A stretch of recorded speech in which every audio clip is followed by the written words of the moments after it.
I don't hear anything.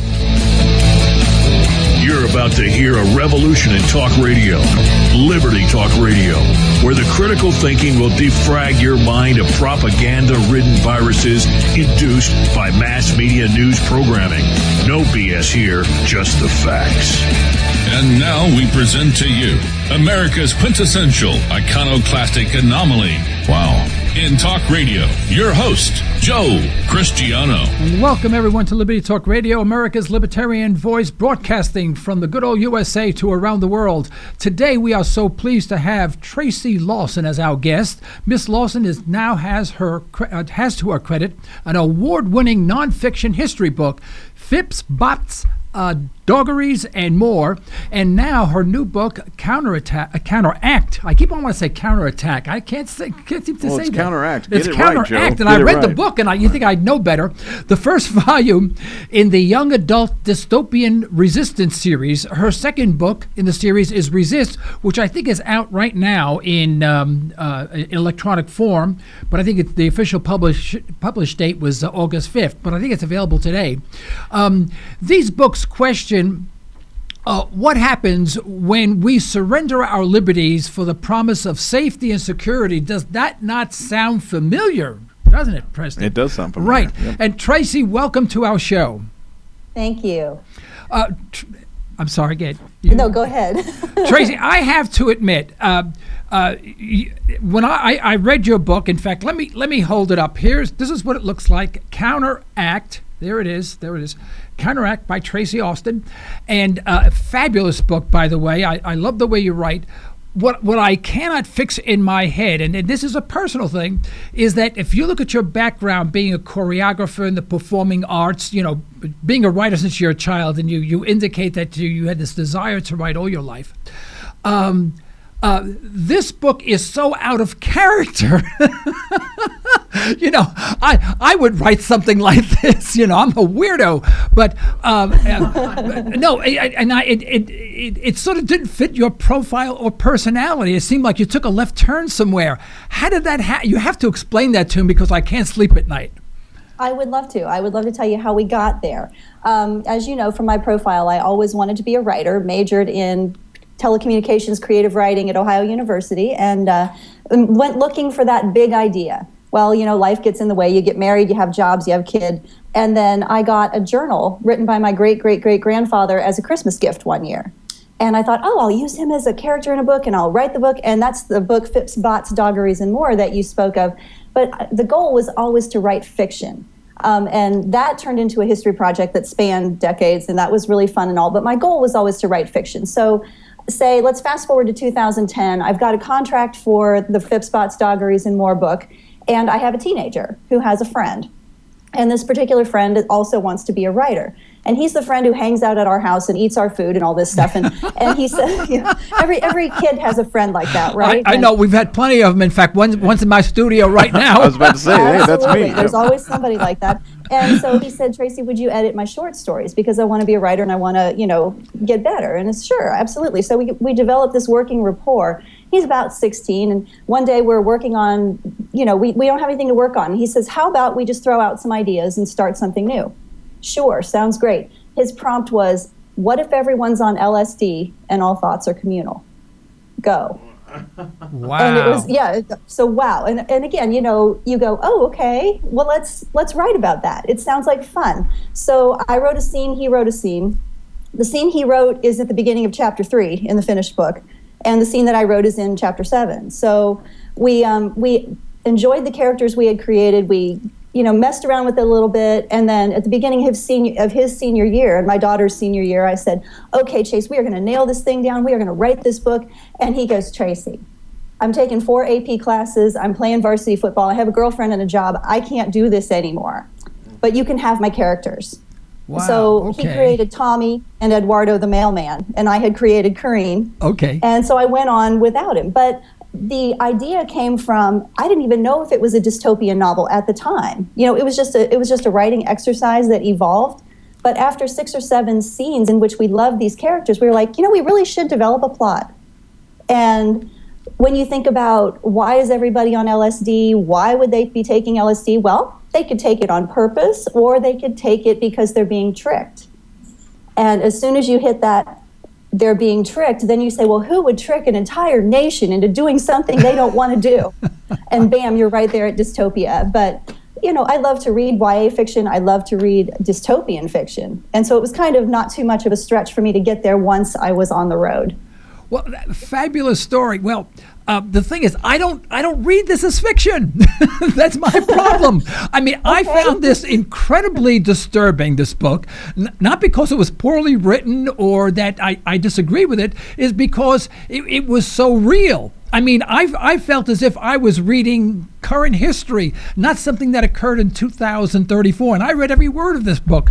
But yeah, it was fascinating. In 2009, it was not maybe, you know, when we started writing this, it wasn't current events. But, you know, as I went through the process in the different drafts and then in the publication process, I would turn on the news and go, oh, they're stealing my stuff. So, yes, it did seem to come into the forefront as the book was in production. Yeah, and so when you read this, you would think that the author was a counter-revolutionary, you know, and heart, and has been dying to get this book out about how the government in surreptitiously is controlling everything we do, because we do that through our school system. You know, that's why we have a school system, to make sure people don't think critically, but they listen and obey. That's the only thing they want us to do, is sit, listen, and obey. Period. And this is an outgrowth of exactly that. Because I found that the projection so real. For example, if you look at back in when was Star Wars? 1974 or something? 1977. 78. When I first saw Star Wars, of course, I thought it was just a great science fiction movie, and then I realized, no, that's our future. And then when I saw the movie Avion. Avatar. Avatar. I realized that was also talking about, it was a metaphor for what we're doing today to other countries, you know. And I said, you know, all of these sort of science fiction movies really are a way of projecting our future, and that's exactly what your book does. And that's what I found so disturbing about it, because it was so real. I mean, I'm waiting for the government to come out and say that there's going to be a terrorist attack. Now you have to take 3 drops of this solution, you know. There we go. Now I'm prepared for it. But was any of that in your mind, that this could be real, or did it just flow to be fiction to you? Is it still fiction to you? It started out as fiction. I thought I was way out when I was writing it. I thought, I'm writing things that could never happen. And then as we got farther down the road, like I said, I started seeing more things, and I thought, oh, goodness gracious, I haven't written something that's that far off the mark. And it's been kind of fun to create fiction, to try and reach out to people and say, you know, look at what's going on. It's not all that different from what's really going on. Yeah, you know. I don't categorize your book as fiction. I categorize it as a projection of what, or a warning. You know, yes. Yeah, warning. It's exactly what it is. And tell me, politically, are you on the same page as this book, or again, is it just a sort of a fictional account, and now you go back to your normal life? I mean, did you take your 3 drops and go back to your normal life? No, I've tried to avoid taking my 3 drops and going back to my normal life. Actually, my normal life is liberty-centered. My husband's an economics professor at Southern Methodist University, and he's, and my daughter is also an activist. She's a Koch summer intern for the 2nd year in a row, and she's, she says, "Mama, we're Lawsons for Liberty." And the kids do hashtag Lawsons for Liberty. So I didn't think I was an activist. I just thought I was a tap dancer. And then all of a sudden I wrote this book, and it turns out I'm a little bit more of an activist than I realized at heart. Well, that's absolutely wonderful, how a book awakens the author rather than the author awakening people through a book. I just found this so fascinating. Your husband being an economist, I'm not an economist, but we have plenty of economists on our show. I'm constantly, that's what I do. I typically read position papers, most of them having to do with the economy, and I really had to squeeze this book in. In fact, I'm reading David Stockman's book right now is it's like 734 pages long, unbelievable. It's the encyclopedia, and it's he worked for Ronald Reagan as a budget director, and now he tells all. And fascinating book and basically it's an economics book on how we operate the government, monetarily, and it's a real eye opener. And he wasn't very complimentary in many ways. I mean, indirectly about Ronald Reagan and all the promises that he made that really were never fulfilled. But he sounded good, So when you said your husband's an economist, boy, I'd love to speak to him.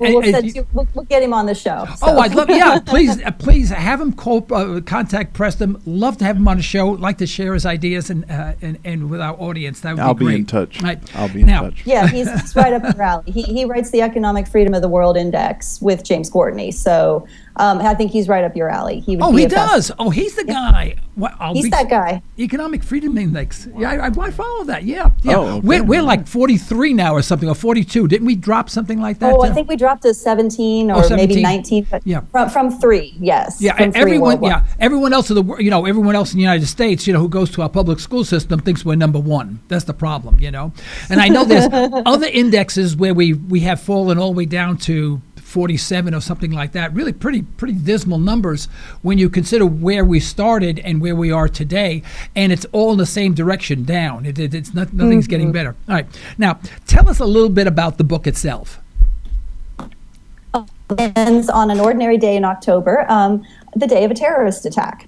And it follows 3 teenagers or young adults who react to the news that there's a terrorist attack. And one is a college co-ed, and she's been the victim of a terrorist attack when she was a child, and she's kind of sheltered herself and hides her heart and says, I'm just going to focus on my studies, I'm going to get the good grades, and then I'm going to go make a difference in the world when the world gets normal again. And so she's a little bit blindsided by all this, but she takes the antidote out of fear of something worse happening to her. Right. The second main character, Tommy Bailey, has survived an auto accident that killed his parents over the summer, and he's in physical therapy and rehabbing from an accident, from some injuries that were pretty serious. And when he's presented with the news of the terrorist attack, he has serious reservations about whether he wants to take the antidote. He's dealing with some survivor's guilt, and he's depressed, and he feels all alone in the world. And he's like, I don't know, do I want to try and save myself again?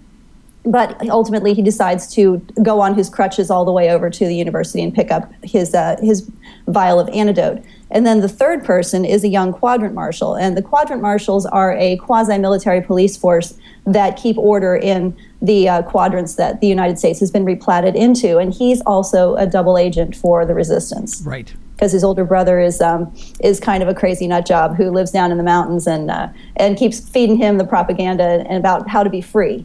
But the plan has been to send Wes into the quadrant marshals so that they have a guy on the inside. And so it's written in multiple perspective, and that's partly because I had a co-author when I started the project. So we see a lot of people's points of view, and they take the antidote or they don't take the antidote, and things happen to them. Like, for instance, Corrine takes her first dose of the antidote, wakes up the next day, has no idea where she is, because it causes hallucinations and it makes you forget what's happened to you, and it lulls you into a sense of security. And a lot of this stuff is metaphorical. Right. But it's also just, a chance for, to say, well, what would happen if you completely surrendered your control? Right. Which basically we have to a large degree, have we not? Do you agree with that? Mm-hmm. I do. And from your perspective, how have we done that today? Well, when I give school talks, I ask children, how much less free are you today than you were 15 years ago? And they have no idea.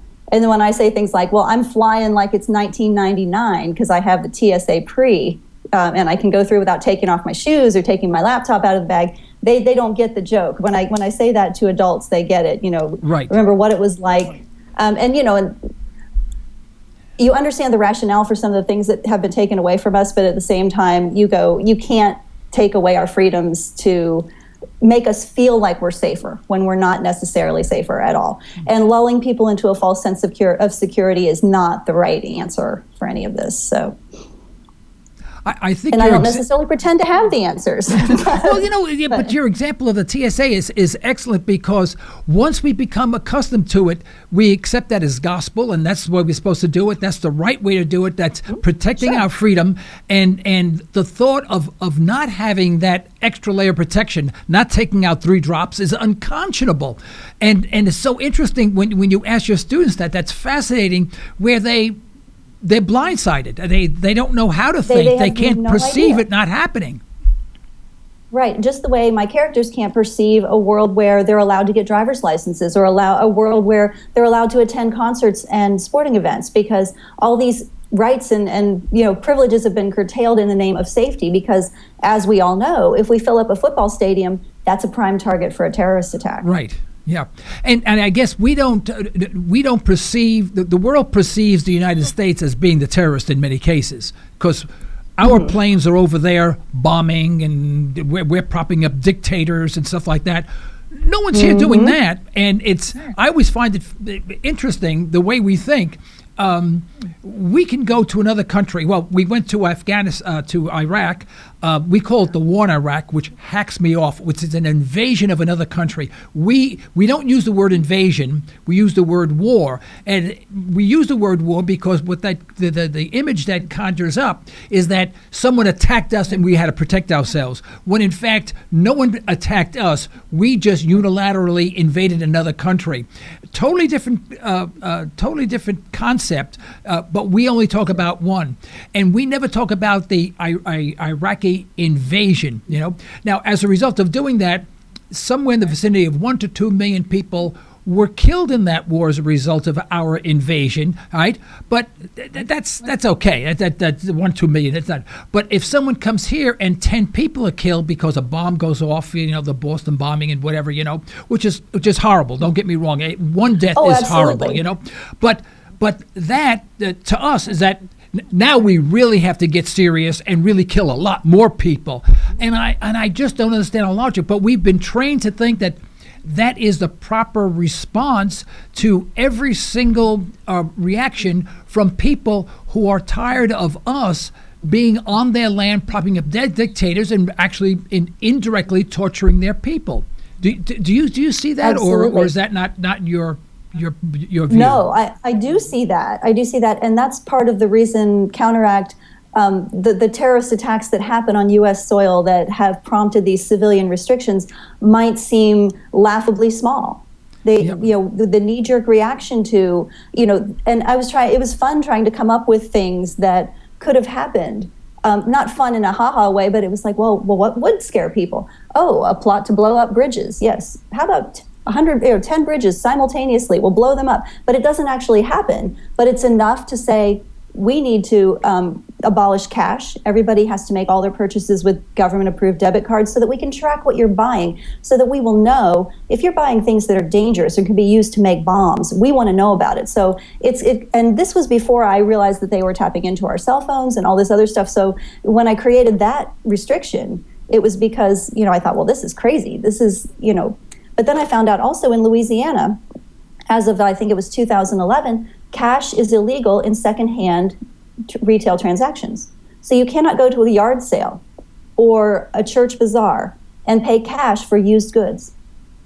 Oh, that floors me. I'm lost. Why not? Away? I know. Because they want to curtail selling of stolen property. But of course, they don't actually have that in place in pawn shops, where a lot of stolen goods end up. It's, people who need to have a yard sale at the end of the month to make ends meet, or a church who's trying to raise funds for whatever.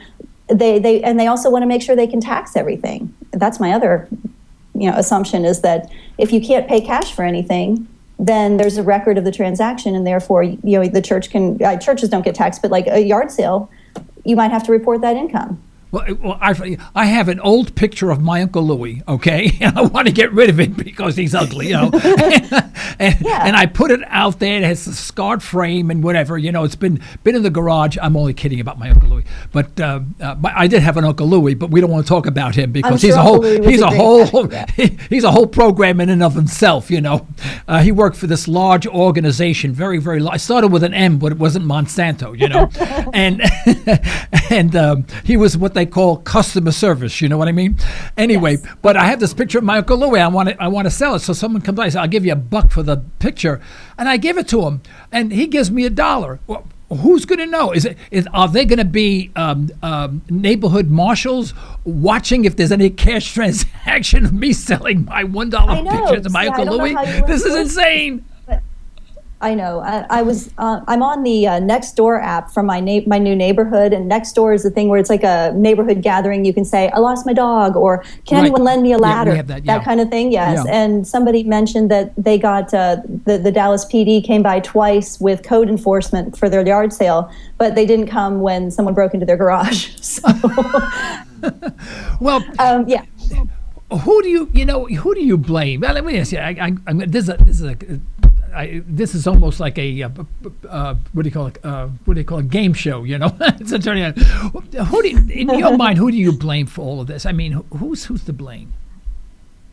It's tricky because I think we're all to blame a little bit, because if we don't stand up and pay attention and we don't protest things that seem unreasonable, then we let whoever walk right over us run roughshod, you know, and that's part of the reason. You know, like I said, I didn't start out to be an activist. I'm a tap dancer. I'm a choreographer. I just wanted to write a book that I thought people would think was exciting and fun to read.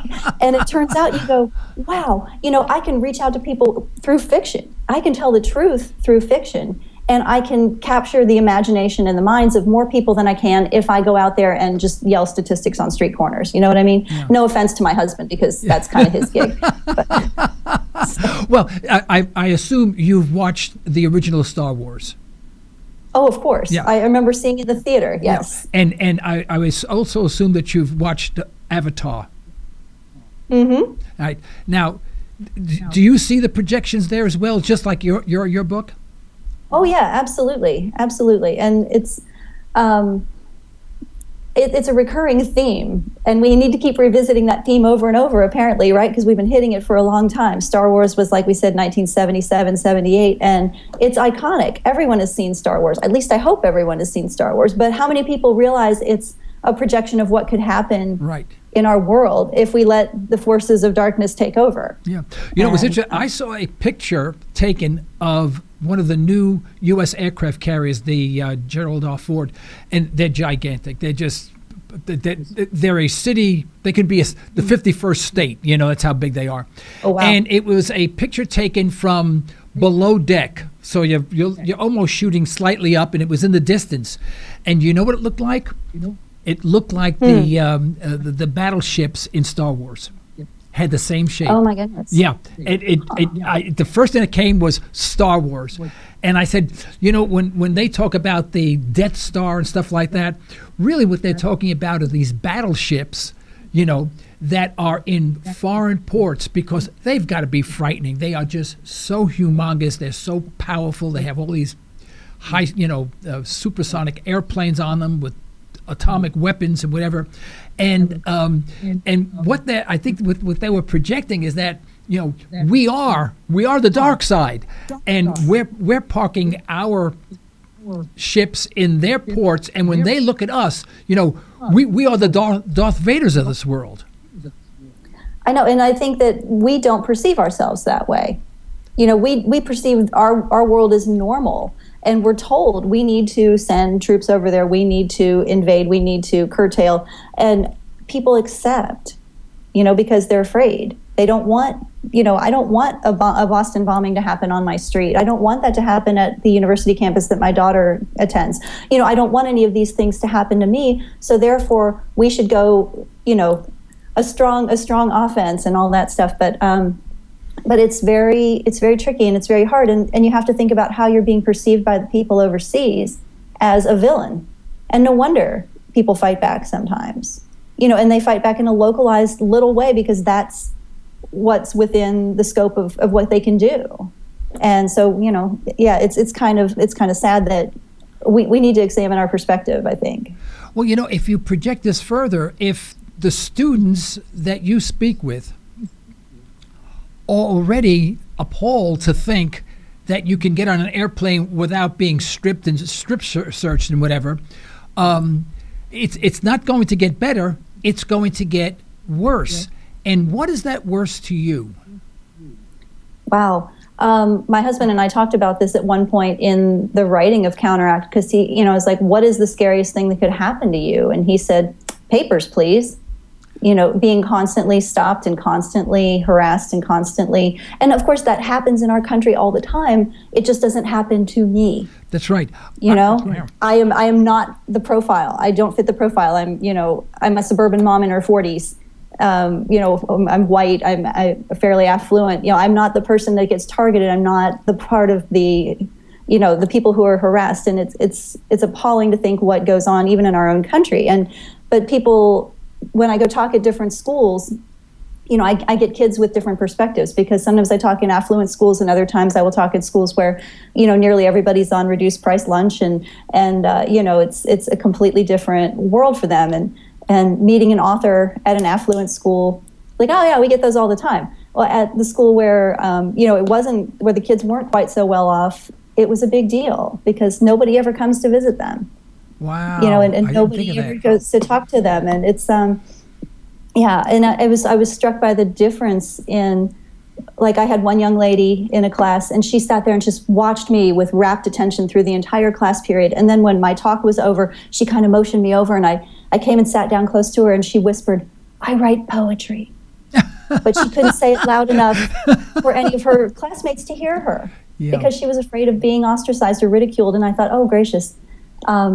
But yeah, and could I tell one more story about being in that school? Because it was really amazing. Please, this hour is yours. Absolutely. Okay. Like I said, I had been to my daughter's alma mater the day before, upscale bedroom community. I attended some AP English classes and had a wonderful time. And then the next day I was going down the way to a school that wasn't quite so affluent. And I got there and the ambulance pulled in right before I did into the school parking lot. And I thought, oh, golly.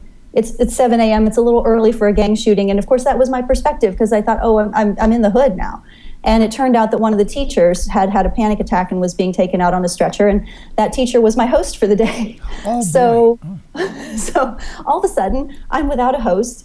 And the assistant principal sat in until they could get a sub to spend the day in the classroom. But the kids were not prepared for my visit. They didn't know who I was. And it was some of the classes responded very well, and then there was one that came in, and they were mostly the big athletes, and they came in with their bags, and they walked down the aisles, and they sat down and like, well, who is this white lady? Yeah. And I said, hi, I'm Tracy Lawson. I've written a book. I'm here to talk to you today about what it's like to write and publish in today's market. And, I give my spiel, and I stop, and I say, any questions? And it's like cricket in the room. Oh, absolutely. Yeah, I've been there. Yeah. Well, I say, we've got a few minutes left. How about I read you from the first chapter of the book? So I put my glasses on, I grab the book, and as I start to read, they all put their heads down on the desks. And I went, oh, golly. And inside my heart is just sinking. I'm like, I have lost every single one of these kids. What am I doing here? And I'm reading, but at the same time, I'm going, oh, man, I'm just not reaching these guys, and I really want to. And so I finished the end of the chapter where Wes, is like, well, how about those pancakes? And I close the book, and the biggest, scariest looking dude in the room sits up, and he raises his hand, and I called on him, and he said, ma'am, could I have your autograph? Wow. And so and I had given them little promo cards that had the website address and, ordering information for the book. And they were out on the desks when they came into the room. And I said, well, of course you can have my autograph. And so I grabbed my pen. And as I was walking down the aisle, every single kid has one finger on their promo card and they're pushing them toward the end of the aisle. And I signed every card in the room. That's wonderful. That is wonderful. And I thought, you can reach people. You can reach anybody if you tell them a story that will capture their imagination. And after this was over, I realized they weren't shutting me out. They were in listening mode.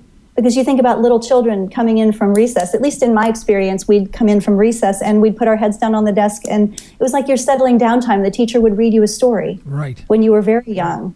And then I thought, well, I've got these big, gigantic men who have all put their heads down on the desk and are letting me read them a story, and they got it. And, it was a wonderful day. Every day in a classroom to me is a wonderful day. I don't necessarily always spew the dogma that the teachers would like me to say, but it's kind of fun to reach the kids and say, here's an exciting story. Would you like to read this exciting story? Yeah. I have found that teachers sometimes are relatively narrow-minded or uninformed or misinformed. And I suspect that's the case, especially when both in college and high school, in grade school, because I've been in all those classes. I've been asked to speak. And I think it because they're all a product of the system. And the system graduates people to and certifies people. The system does that to put people back into the system to regurgitate all this over again, and but you never get a break from that. In other words, this becomes your world, just like your students' reaction to you is the same thing. And Absolutely. I have teachers in my family. I mean, wonderful people. I mean, they're very kind. They're very good. But if you ask them a question, either they get upset or they cry. And it's amazing. I can have no conversation with anyone in my family who has anything to do with the school system. I don't mean argumentatively, but I mean any question, because it's not in their textbooks and it's not what they've been taught to say. And our students are being, I was asked to go to a major university to speak to their advanced entrepreneur class, because I'm from the school of hard knocks. I've worked for large corporations, but I've also started businesses. Most failed, but I picked them up and we did it over again and over again. For example, I have one company that failed for various reasons, and today it's the largest occupational health testing company in the state of Oklahoma. And I'm proud of that. I mean, a lot of hard work. I mean, working literally day and night, and basically not eating, while doing this. And when I'm asked to come to these, to speak to entrepreneurial students, I talk to them about the real life. And, I'm never invited back. I am. I can tell the professor is sitting there and he's fuming because, he has his set instructions, his Keynesian economics, and then someone from the real world walks in, and instead of embracing that and incorporating that in their class, what they do is they reject me. They have me go, and they figure if enough time goes by, I will be eventually forgotten, and hopefully I'm not. Yes, and that is a problem too, because if you have that set Keynesian, your marching orders or whatever, don't you want to know your enemy's best argument? Don't you want to know the opposition's best argument? Both sides. My husband has political views that do not enter his classroom. And, they know he's a libertarian eventually. And he teaches managerial economics right now in the MBA school at SMU. And, it's a pretty conservative place, but he's worked at other places that weren't quite as conservative. But at the same time, that doesn't enter into what I teach you. That enters into if we happen to have a conversation after class. We hear so many stories about kids getting ridiculed for trying to hang on to a conservative or a libertarian point of view on campus, and and being shouted down when they say something that the professor doesn't like or that another student doesn't like. But my my thought is, if you're playing chess, you want to have more than one thing to do after the opening move, right? You don't want to have your opponent say one thing and then just shout them down. You might find that you learn something. Yeah. And, opposite point of view is always good to know. Yep. I had a very good friend of mine who's no longer living here in Oklahoma. He's moved because he was voted I don't know what the title was, but from the students, the most effective professor in the school, and I'm sorry, that's not exactly what it was, but he got this award from the students being, the most effective professor, and he was in his 9th year, and of course after 10 years you can get tenure, and they fired him. Well, that's the thing. the most effective professor who got fired. Who wins the Student's Choice Award usually ends up moving on. It's kind of like getting the cover of Sports Illustrated. It's kind of like the kiss of death. So. Yeah. Oh yeah, it certainly was for him, and they wouldn't tell him why. They just didn't give him tenure, and they asked him to leave, and obviously he was a libertarian-minded person, and he talked about the free markets. School didn't like that at all, and that really affected me tremendously. Hey, Tracy, would you mind? Could we just take a break for about a minute and a half, and we'll be right back. So please don't go away, folks. Just hang on. We'll be right back. You're listening to Liberty Talk Radio. Political talk derived from a historical perspective. Not always palatable, but good food for thought. Pure libertarian talk with host Joe Cristiano. LibertyTalkRadio.com.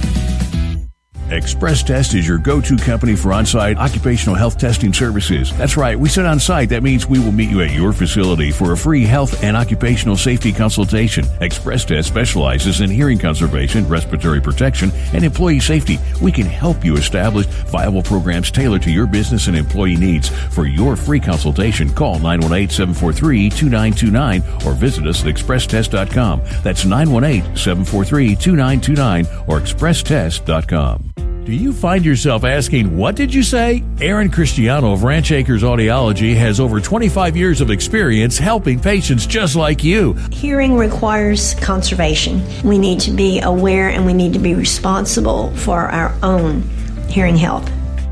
Understand more with a little help from Ranch Acres Audiology. Call 918-749-7711. That's 918-749-7711 to learn more. We'd like to thank attorney Constance Squires for her support of Liberty Talk Radio. If you want a comprehensive way to affordably avoid legal issues, call Constance Squires. For a free consultation, call 918-254-9283 or go online at isthyWillDone.com. Steve Harden of the Harden Insurance Agency has over 30 years of experience designing family insurance protection, including retirement planning. Call 918-488-0024 or go to hardenagency.com and request a free in-depth estate and retirement evaluation. We look forward to earning your trust and helping you meet your life goals. This isn't your typical talk radio show. This is Liberty Talk Radio. Folks, we're back. This is Joe Cristiano. You're listening to Liberty Talk Radio, America's libertarian voice, broadcasting from the good old USA. I should say good old USA. It used to be good and old, but now it's the new and not so good USA, unfortunately. And that's what we're talking about. What happened to the good old USA? And we broadcast around the world. One thing we haven't done is we asked people to call in usually. And with us, it's 646-652-4620. So please make use of the club. We have 30 incoming lines. Please warm them up. 646-652-4620. The number is on the screen. And please do call with any question, comments. If you disagree, please call in. We promise we won't hang up too hard on you. I know we'll be very nice to you, no matter what you have to say. And we have Tracy Lawson with us, and she's the author of Lawson. What did I say? Austin? Austin, yeah, because I was just in Austin. That's why my brain is still, it's slow. I'm awfully sorry. Tracy Lawson, the author of the book Counteract and a follow-up book Resist. And we're talking about the state of affairs and how this fictional account of 20 years from now is really more of a projection of where we're truly going and where we are today in many ways. And so we're having this discussion. We ask you to join us, 646-652-4620. Now, Tracy, where do you see, why don't you tell us a little bit about the book Resist, the follow-up to this Counteract? Yeah, Resist is not available just yet. It'll be out within the next couple of weeks. Its target release date of August 4th is probably going to come and go. We had some, about 3.5 weeks ago, we had a little bit of an interesting situation where my publisher was unable to bring the book out by the release date, and so the rights have been returned to me. On your website, you've got the old cover, and the new cover is not yet available, but we're working on new cover art. The book's been re-edited. It's going to be released very soon, and as soon as it's available, of course, we can get that out to you. But it is the sequel to Counteract. Okay, so Counteract, the story of a guy and a girl, the terrorist attack that brings them together, and their race to expose a government conspiracy that could destroy their country, right? So, of course, it ends with a big conflagration. There's a big blow up at the end. And everybody scrambles and everybody beats a path to get away from what they've created. And Resist picks up the action about 10 minutes after Counteract ends. So I know, Joe, I know you read the book and you probably can't wait to hear what happens next to Tommy and Corinne. So rest assured, that you will pick up right where you left off, and you will find out what happens. But in the book Resist, Tommy and Corrine are no longer naive teenagers who believe that the Office of Civilian Safety and Defense is capable of protecting them from a terrorist attack, from anything. And they have joined a rebel resistance group, and they are headed for the remote mountain headquarters of the resistance. And from there, they join together with a really eclectic and fun group of characters to try and bring down the OCSD. And it was so much fun to write Resist. Now, I love Counteract. Of course, Counteract was my baby. It was my first ink and paper child, if you will.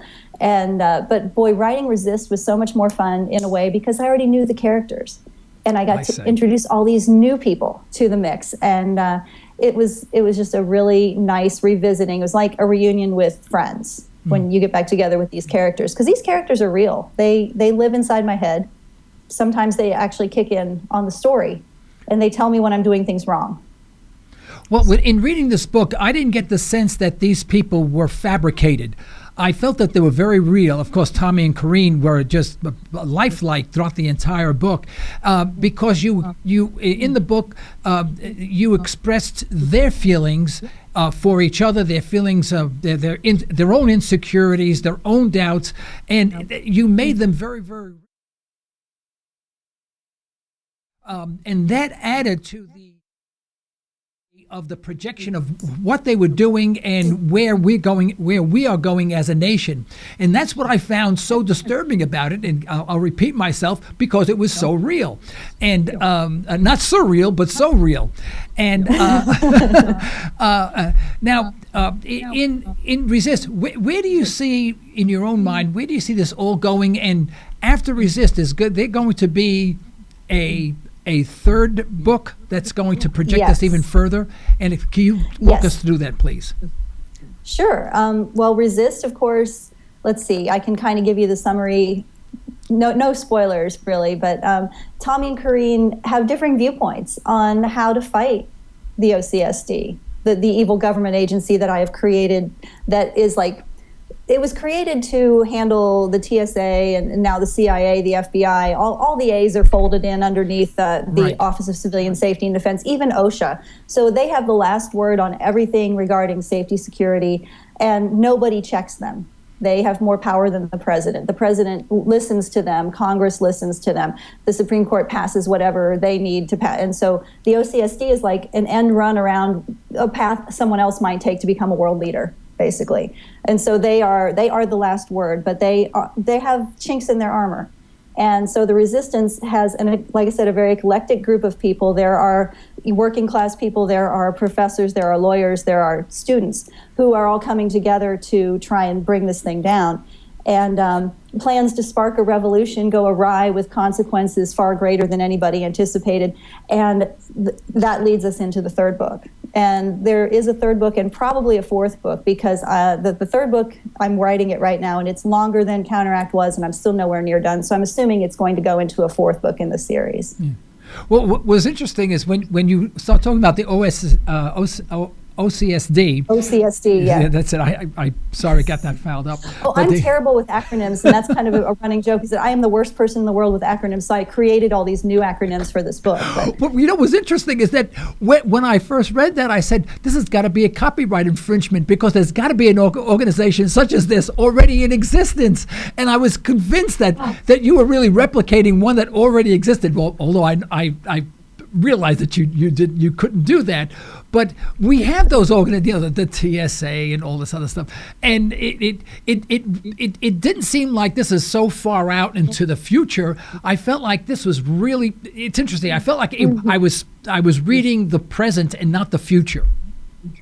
Yeah, people have said that, and a lot of people my age have bought the books for their teenagers, and then it's lying on the kitchen table, and they pick it up while they're having their coffee, and they start to read, and they get sucked in. And I've had people review the book and say, I bought this book for my daughter, but then I started to read it, and she said, and I got so upset thinking about my own young adult children if they were put in these situations, and it's kind of a call to arms for the grown-ups too. Apparently we've got a lot of crossover reads in the my age group. So yeah. And it was also interesting is because Tommy and Corrine have all of these reservations, even about each other, about what they're doing and all that. Mm-hmm. And you walk you take that road with them, and yet their relationship is such in which their personal feelings are revealed, but don't become part of overwhelm the book. In other words, right. you understand where they're coming from, you sympathize with them, you can place yourself in their shoes, so to speak, but yet it doesn't become a love novel, and where it gets all gushy and all these side trips. And I thought that was very interesting the way you did that, because you didn't have to. I mean, you understood if you were there, this is what you really would have done. Well, yeah, because you had to think about how to put yourself in the situation. It's like, well, you think you're going to die tomorrow. You're stuck in your house with a pretty girl that you just met today, and you think, well, what am I going to do now? And well, you don't want to go there. You want to go with, the philosophical. You want to go with, right. Well, gosh, what's happening to us? Yeah. And you might be too terrified to think about, well, it's my last night on earth. What would I do? I just want to have enough to eat. I really just want to live to see tomorrow, and it's, and that was one of the tough things, is that I've never been in such a dire situation. It was hard to write the scenes where they really thought they were toast, because I've never had a close call. And so, but we took a mountain trip in the South Caucasus a couple summers ago in the Republic of Georgia, which is where everyone vacations, right? Not the state of Georgia, but the Republic of Georgia. And we were on one of the world's most dangerous roads. And I can attest to that because that road was featured on the BBC program.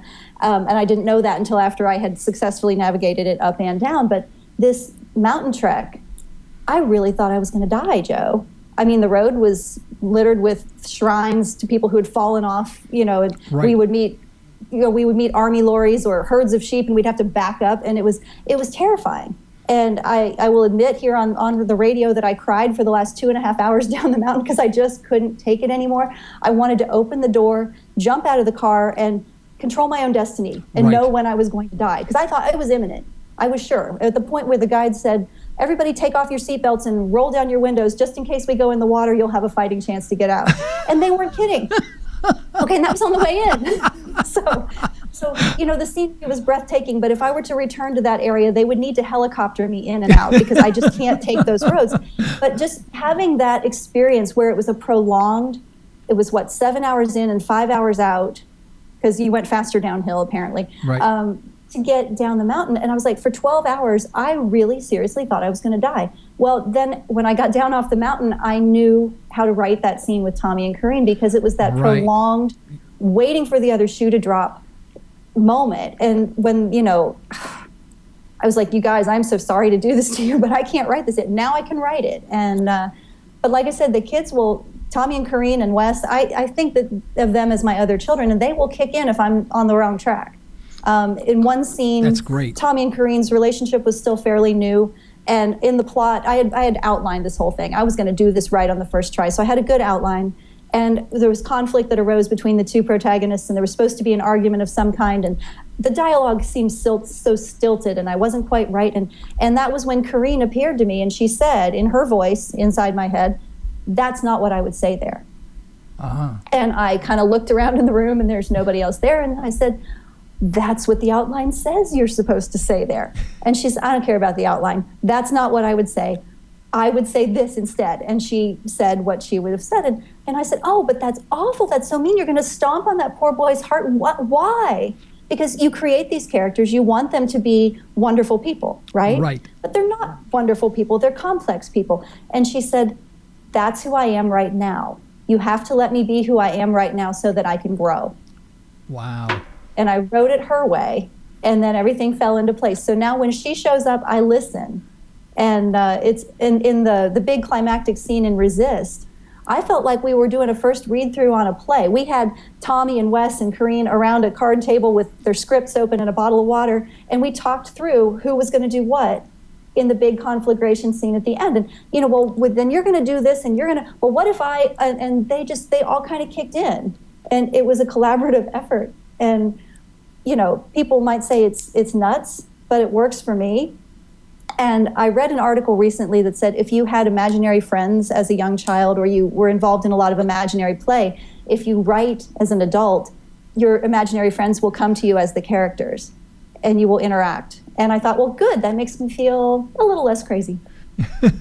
Tell me, do you see, now I have to ask you some questions, maybe outside the purview of your books, is that how do you really see us progressing as a nation, let's say within the next 5 years? Where do you think we're going?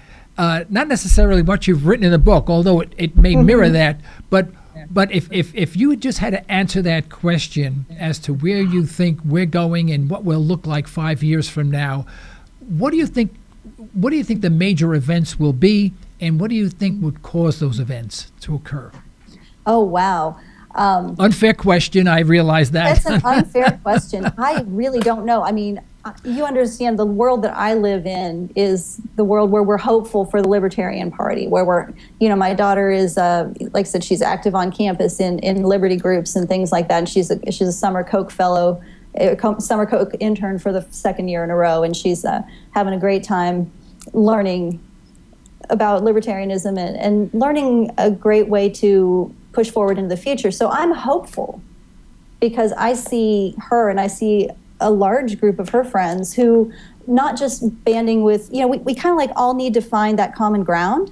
Right. Because I think as a libertarian, you can argue, you can say, oh yeah, I agree with you on this, but I argue with you on that. And I agree with you on the other side on this. And I just wish that we would stop polarizing everything and we'd start to look logically at things and work toward a future that makes more sense for everybody. But if we continue on in the same vein, I see more people who think they should get things for nothing, more people who sit back and want to be taken care of.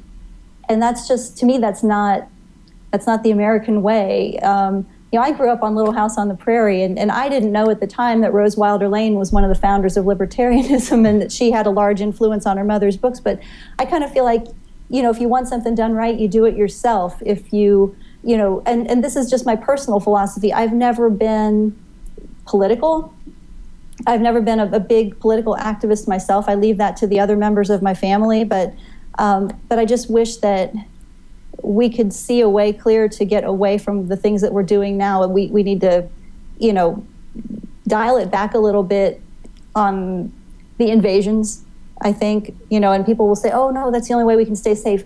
That's what they tell me in my books all the time. It's the only way we can stay safe.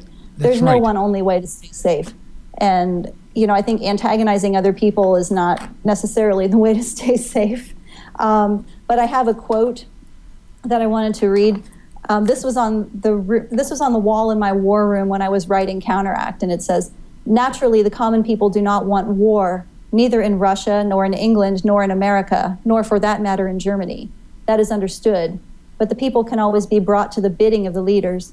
All you have to do is tell them that they are being attacked and denounce the pacifists for their lack of patriotism and exposing the country to danger." Right. Okay, do you know who wrote that or who said that? I do not. That was Hermann Goering during the Nuremberg trials. Oh, gosh. Okay.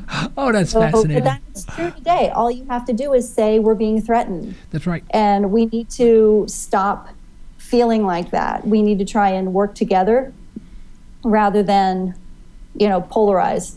Well, it's interesting you brought that up. Just this morning on the news, I was watching the international news, and we have been condemning Russia every way that we could, and now the Russians, because we keep on condemning them and claiming that they are a major threat to the United States, which I cannot conceive of in any way, shape, or form. They have some ships now in the Atlantic Ocean, and that ratcheted everything up a notch. Now the United States is saying, see, we have a real enemy. They're in the Atlantic Ocean with their ships. Well, we're in the Atlantic Ocean with our ships all the time. No one says anything. And we create these enemies. Now, in your book, Resist, in Counteract, one aspect that I was wondering about, that I'm not certain if I remember being addressed, and that is, how does the world economically survive under the system that you designed, so to speak, for the book? It doesn't seem anyone was working or producing anything. So where did all the money come from? How did that come about? That's one of the areas that I left kind of gray because I don't have the PhD in economics. And again, I wrote this book for teenagers. I didn't want to get too heavy into how we actually made things happen or made things work. But everybody seemed to keep getting enough money to get by. Yeah. And that was one of the areas that I decided not to focus on a whole lot. I decided to focus more on the social and more on the other areas. But yes, and there were so many ways, Joe, that you could have been like, I really need to address this, or I really need to go this way. Right. And then the book would have gotten more heavy-handed. It would have gotten less, less engaging, and it would have slowed the action down. I'm sure that there was some way to keep things going. I know people do shop online. I remember Tommy's mother got lots of catalogs in the mail. But the interaction, what I wanted to focus on was that there was less interaction between people. Right. That the separating the connection between people. You don't necessarily walk into a store and make a purchase and have a conversation with the clerk. That's an unusual thing. I know that still occurs in the area where they live, but they're an affluent area. In some of the less affluent areas, none of that happens. The internet is the clunky government-approved internet so think of like East German internet, if you will. Right. Where there's one or two choices, and everybody, unless you live in a rich quadrant like OP439, if you're lucky enough to live someplace like that, you'd still have, a coffee shop and some stores. Right. But it's, yeah. It seemed that the areas that people lived in were very sanitized. In other words, there's very, very little going on, very little diversity.